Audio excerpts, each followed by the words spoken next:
So I get it. Some people like Donald Trump and don't like when I make partisan videos. And it's not like I was taking Joe Biden's side. I reject the corporate duopoly. I think both of the major parties in the United States are completely owned by corporate America or by transnational corporations at this point. I don't think that the two parties are completely identical. I mean, each party has its own form of conspiratorial thinking that's in evidence right now with Trump supporters thinking that there's some way that one of the lawsuits is gonna overturn the election result.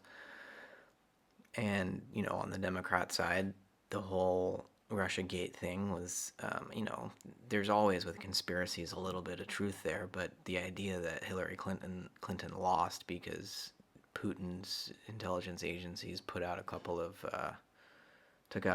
Facebook ads. I mean, it was more than a couple, but it was dwarfed by the amount of money poured into manipulative advertising by corporations and by the party machinery.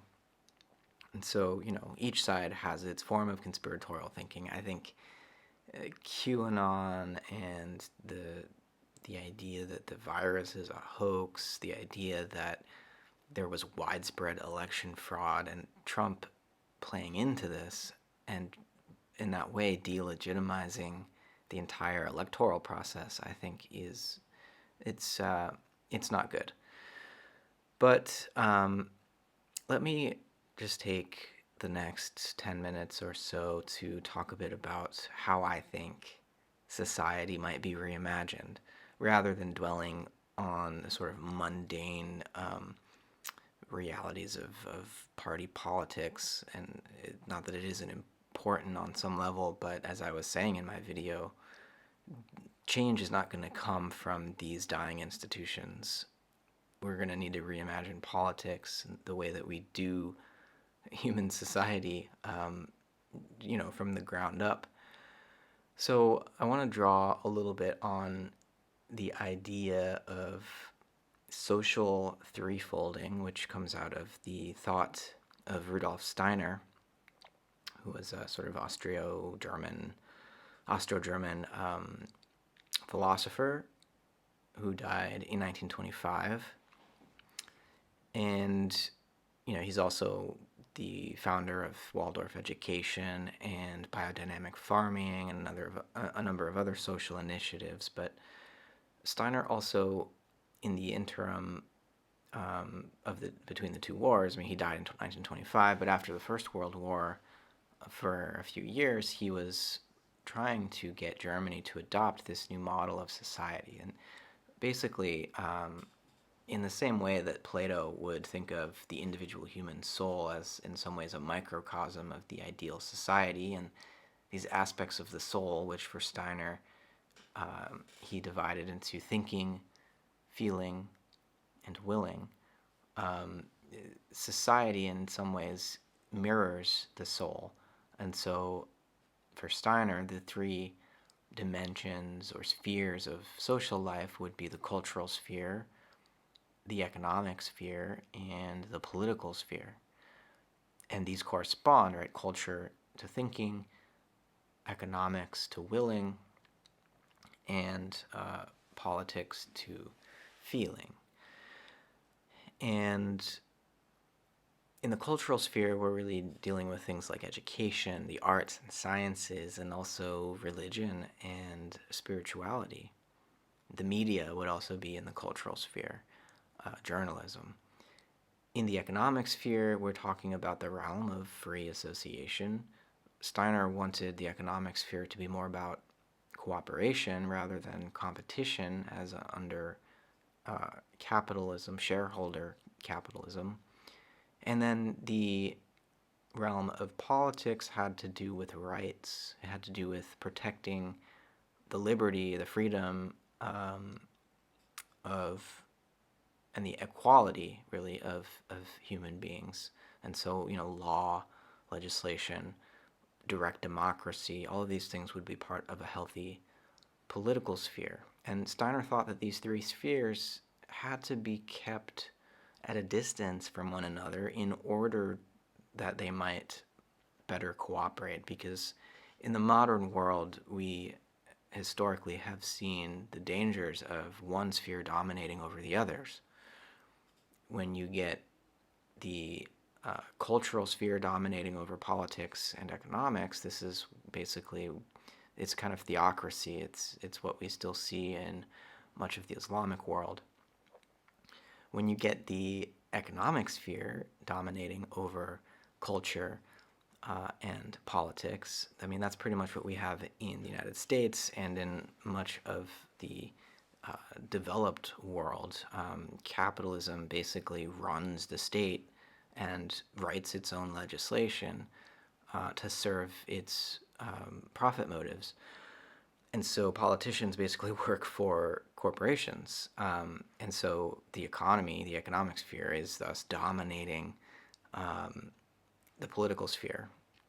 There's also the danger of the political sphere dominating the economic and cultural spheres, and this is what you would see in a kind of communist regime, where the government is controlling the means of production, and the government is controlling what culture is allowed to be expressed, to find expression. And for Steiner, all of these imbalances, whenever one sphere dominates over the others, it's a bad thing. And so he wanted to differentiate them so that we could consciously bring them back into relationship with one another. And so in this context, right, the idea wouldn't be to eliminate markets, right? We want the economic sphere to be maximally free and distributed and decentralized.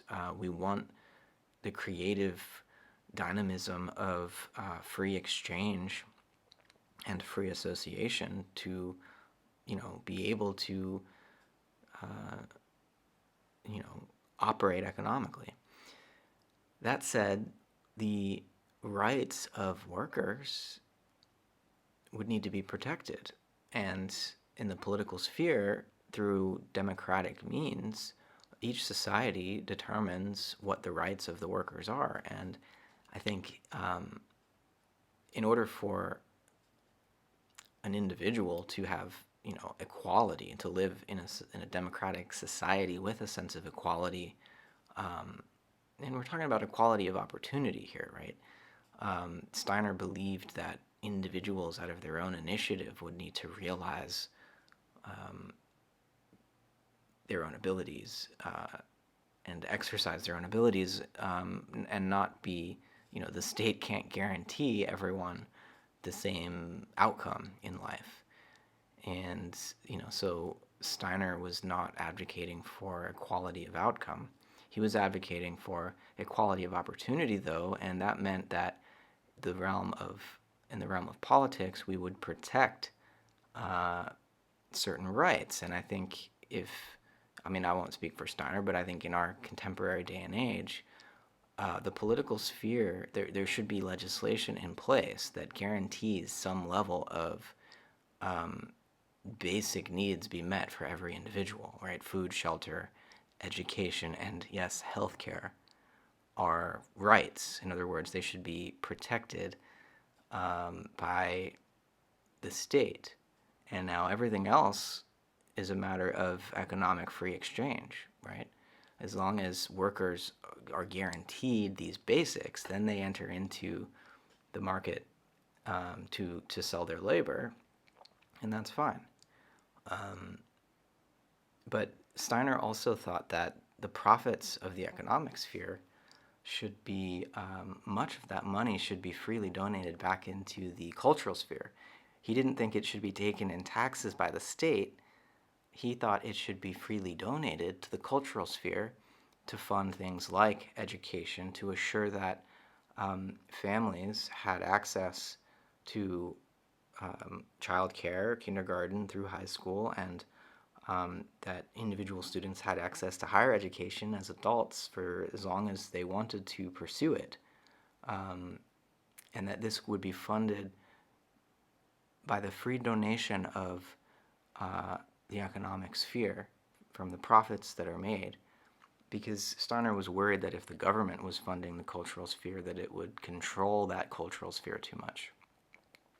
And so this sort of ideal balance is what I would like to see, and I might sound more like a socialist because in our current situation, our society is so dominated by shareholder capitalism, and by the capitalist enterprise has so swallowed the political dimension that, yeah, I feel like I need to lean more in the direction of a sort of check by society on the market. And we need to do that through our democratic institutions to win back rights that have been taken from us as people by the interests of capital and capitalists.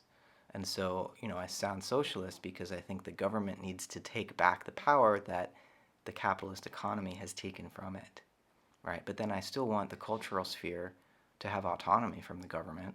I want the media, I want universities, I want the arts and sciences and religion to be separate from the power of the state. And I also want markets to be preserved.